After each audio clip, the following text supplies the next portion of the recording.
नमस्कार बच्चों, आज हम आपके साथ डिस्कस करेंगे एक बहुत अच्छा टॉपिक है। मोल कंसेप्ट के बाद कंटिन्यूएशन में है मॉलिक्यूलर फार्मूला का पता करना, यानी डिटर्मिनेशन ऑफ मॉलिक्यूलर फार्मूला। अगर हमें किसी भी एलिमेंट की परसेंटेज दी हुई हो तो हम कैसे पता करेंगे कि उसका एम्पिरिकल फार्मूला क्या होगा और मॉलिक्यूलर फार्मूला क्या होगा। यानी हम ये जानना चाहते हैं कि सबसे पहले मॉलिक्यूलर फार्मूला क्या होता है, तो हमारा टॉपिक बन जाता है molecular formula and empirical formula. तो हम आपको बताएं कि पहले मॉलिक्यूलर फार्मूला क्या होता है। वह फार्मूला जो किसी भी मॉलिक्यूल में एग्जैक्ट नंबर ऑफ एटम्स, किसी भी एलिमेंट के कितने हैं, ये जो फार्मूला बताता है वो कहलाता है मॉलिक्यूलर फार्मूला। तो molecular formula is defined as the formula which gives the information about the exact number of atoms of element in a molecule.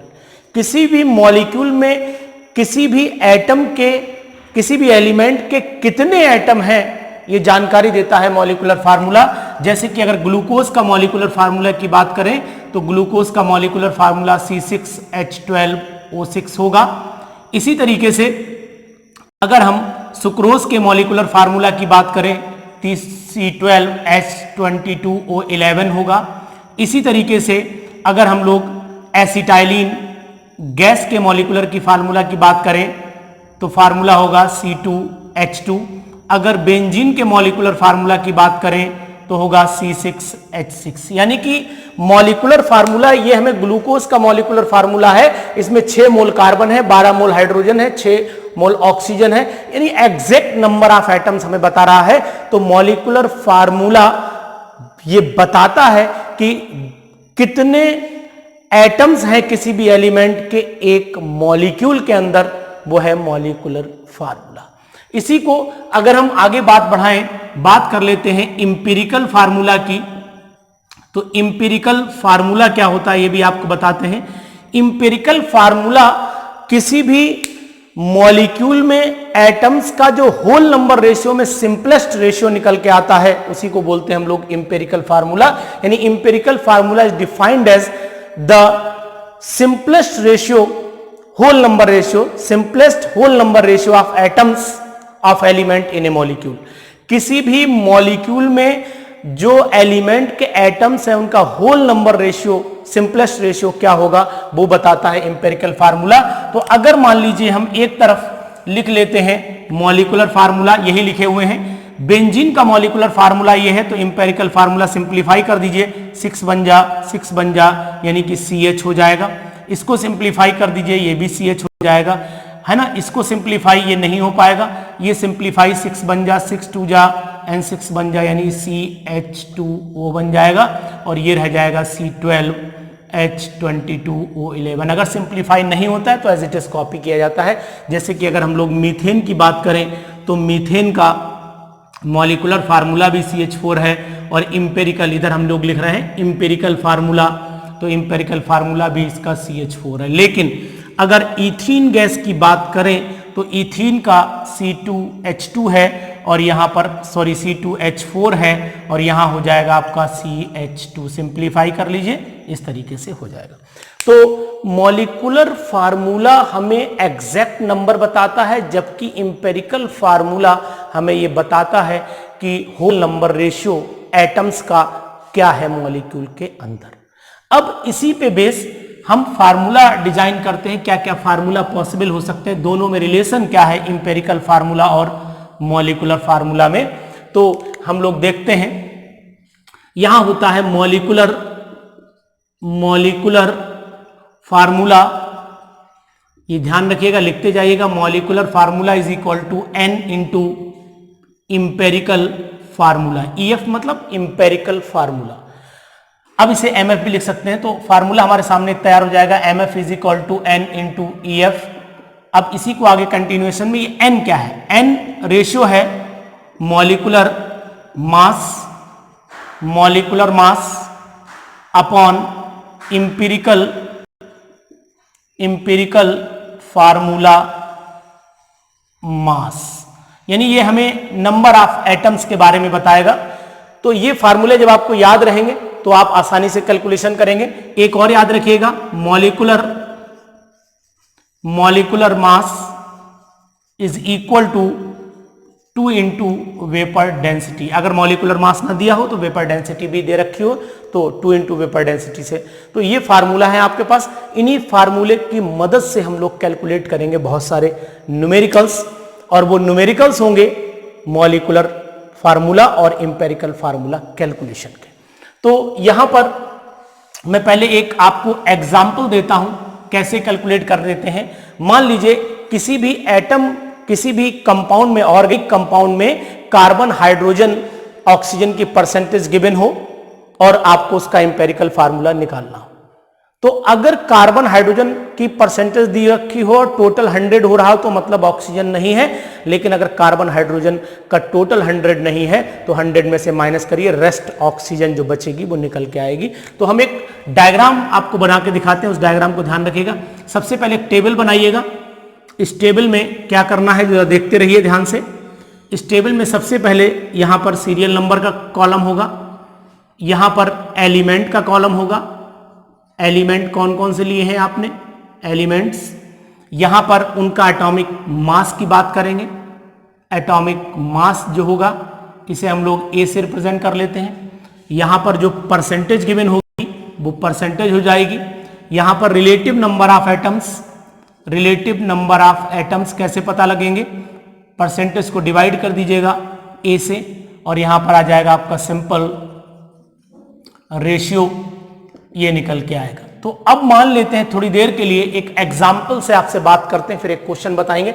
यहां पर कार्बन, यहां पर 3 एलिमेंट हमारे पास है, एक कार्बन, एक हाइड्रोजन है और एक ऑक्सीजन। यहां पर एटॉमिक मास हो जाता है कार्बन का 12, हाइड्रोजन का 1, ऑक्सीजन का 16। परसेंटेज आएगी, मान लेते हैं सपोज ए, बी, सी, यानी तीनों की परसेंटेज मानी हमने। और यहां पर अगर निकालें तो A/12, B/1, यानी ये वैल्यू डिवाइड होगी इससे। यहां C/ मान लेते हैं ये C/16। तो अब यहां पर ये C ABC वाला है, ये कार्बन वाला C नहीं, ध्यान रखिएगा। या अगर आपको कंफ्यूजन लगे तो XYZ भी मान सकते हैं आप। तो A मान लेते हैं, ये वैल्यू X आती है, ये वैल्यू Y आती है, ये वैल्यू Z आती है। यहां पर सिंपल रेशियो कैसे निकालते हैं, सबसे पहले लीस्ट वैल्यू ले लेते हैं। मान लेते हैं लीस्ट वैल्यू ये है, सपोज, वैसे कोई भी होगी लिस्ट, X/, यहां पर मान लेते हैं X/ ये आपका Z हो जाएगा, यहां पर Y/Z हो जाएगा, यहां Z/Z हो जाएगा। सपोज किया ये वैल्यू आई है 1, ये वैल्यू आई है 2, ये वैल्यू आई है 1, ये सब सपोज किए हुए हैं। तो यानी इंपेरिकल फार्मूला क्या बनेगा, कार्बन की वैल्यू 1 आई, हाइड्रोजन की वैल्यू 2 आई, ऑक्सीजन की वैल्यू 1 आई, यानी CH2O, एक इंपेरिकल फार्मूला तैयार हो जाता है। तो ये पूरा पैटर्न है, इसको अच्छे ढंग से आप कॉपी पे बनाइए। Serial number, element, atomic mass, percentage, RNA निकालिए, सिंपल रेशियो निकालिए और निकाल दीजिए इंपेरिकल फार्मूला। अगर इसी पे बेस में आपको क्वेश्चन बोलता हूं, एक ऑर्गेनिक कंपाउंड है, ध्यान सुने, एक ऑर्गेनिक कंपाउंड है, उसमें कार्बन 80% यानी 80% है, हाइड्रोजन 20% है, और अब आप समझ सकते हैं कि 100% हो गया, मींस ऑक्सीजन नहीं है। इसका मॉलिक्यूलर मास 30 दिया हुआ है, तो ये पता करना है कि इसका इंपेरिकल फार्मूला और मॉलिक्यूलर फार्मूला क्या होगा।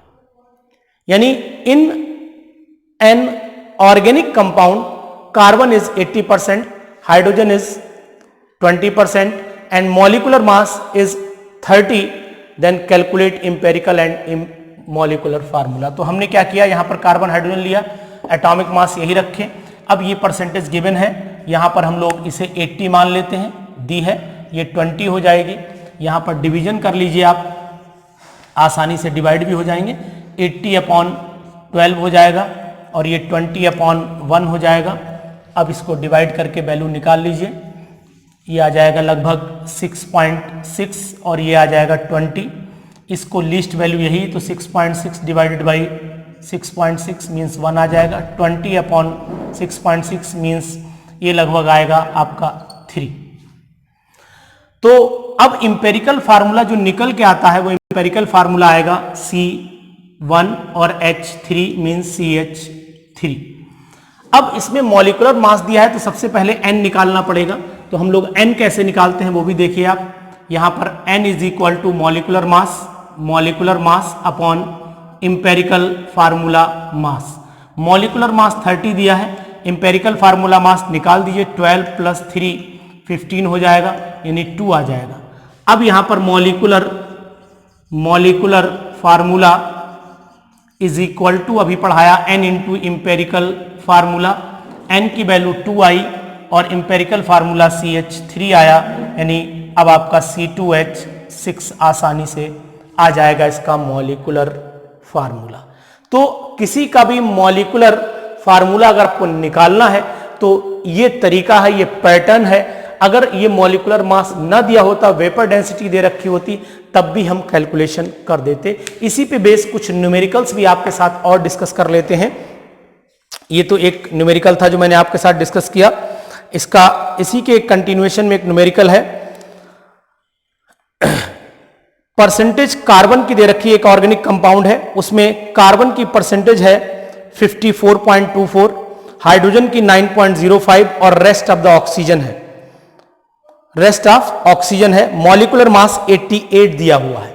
तो आप ध्यान से सुने, किसी एक ऑर्गेनिक कंपाउंड है, उस ऑर्गेनिक कंपाउंड में कार्बन की परसेंटेज 54.24% है, हाइड्रोजन 9.05, रेस्ट ऑफ ऑक्सीजन, तो दोनों को जोड़ के घटा लीजिए 100 में से, वैल्यू आ जाएगी। अब आप इसको आसानी से कैलकुलेट करेंगे। तो कैसे कैलकुलेट करेंगे वो चीज हम आपको दिखाते हैं। यानी कि सबसे पहले हम लोग बात कर लेते हैं, यहां पर कार्बन हाइड्रोजन इसे मिटाते हैं और इसी न्यूमेरिकल को आगे बढ़ा देते हैं। कार्बन की परसेंटेज, रेस्ट हाइड्रोजन की परसेंटेज और उसके बाद ऑक्सीजन, क्योंकि ऑक्सीजन भी है तो ऑक्सीजन भी यहां बढ़ा दिया हमने, टेबल को यहां तक लेके गए। ये सब यहां से मिटा देते हैं क्योंकि परसेंटेज अलग अलग दे रखी है। वो परसेंटेज कैलकुलेट करेंगे हम लोग, देखते हैं। यहां पर ये हो गया, ये ऐसे, ये ऐसे। अब ऑक्सीजन का एटॉमिक मास 16 होता है। परसेंटेज फिर चेक कर लेते हैं एक बार। कार्बन की परसेंटेज 54.24 और हाइड्रोजन आपकी 9.05 दी थी, हाइड्रोजन 9.05 और ऑक्सीजन हो जाएगी 36.7। परसेंटेज को यानी 54.24 डिवाइडेड बाई 12 करेंगे, यहाँ 9.05 डिवाइडेड बाई 1 करेंगे, 36.7 डिवाइडेड बाई 16 करेंगे। ये और ये वैल्यू तो 9.05 ही रहेगी। कैलकुलेटर की मदद से आप इसको यूज करिएगा, कितनी वैल्यू आएगी, यानी ये लगभग 3.4 पॉइंट समथिंग वैल्यू आनी चाहिए। कैलकुलेटर से एक बार कैलकुलेट कर लेते हैं। ये वैल्यू आएगी आपकी 4.52, 12 चौक 48 यानी 4.52 आएगी। कैलकुलेटर से चेक की है, आप भी चेक कर लीजिएगा। ये लगभग वैल्यू आनी चाहिए 2 पॉइंट समथिंग, यानी 2.29 आएगी, 2.29। अब हमने लीस्ट वैल्यू कैसे कैलकुलेशन करनी है उसको भी चेक कर लेते हैं। लीस्ट वैल्यू में सबसे छोटा जो वैल्यू है 2.29 यानी 4.52 अपॉन 2.29, 9.05 अपॉन 2.29, 2.29 अपॉन 2.29, ये तो 1 हो जाएगा। ये लगभग 4 टाइम्स चला जाएगा, 4 टाइम्स ही जा पाएगा। ये लगभग 2 टाइम्स चला जाएगा। यानी कि जो मॉलिक्यूलर फार्मूला बनने के जो चांस है इंपेरिकल फार्मूला, तो इंपेरिकल फार्मूला मैं यहीं पर लिख देता हूं। Empirical formula is equal to होना चाहिए C2H4O। ये बना इसका इंपेरिकल फार्मूला C2H4O। अब इसका इंपेरिकल फार्मूला मास चेक करते हैं। 12 दूनी 24, तो ये हो गया, प्लस 4 ये हो गया, 16 ये हो गया, यानी 44, यानी ये 20 और 44, 44 हो गया। अब n इज इक्वल टू होता है molecular mass upon empirical formula मास, यानी मॉलिकुलर मास हमने बताया था 88 दिया हुआ है और ये 44 हो गया यानी 2 आ गया, और यहां पर मॉलिकुलर फार्मूला आ जाएगा अब आपका 2 इंटू मॉलिकुलर फार्मूला आएगा 2 इंटू इंपेरिकल फार्मूला है C2H4O, और C2H4O को जब आप मल्टीप्लाई करेंगे तो C4H8O2 आ जाएगा, ये मॉलिकुलर फार्मूला। तो ये मैंने आपको आज तरीका बताया कि कैसे कैलकुलेट करेंगे आप मॉलिकुलर फार्मूला, कैसे कैलकुलेट करेंगे आप इंपेरिकल फार्मूला। तो इन क्वेश्चंस को लगाइएगा, ये 11th क्लास का पहला चैप्टर है, उसी में ये क्वेश्चंस दे रखे हैं, एनसीईआरटी में भी दिए हुए हैं, बाकी और साइड बुक कोई भी आप यूज कर रहे हो।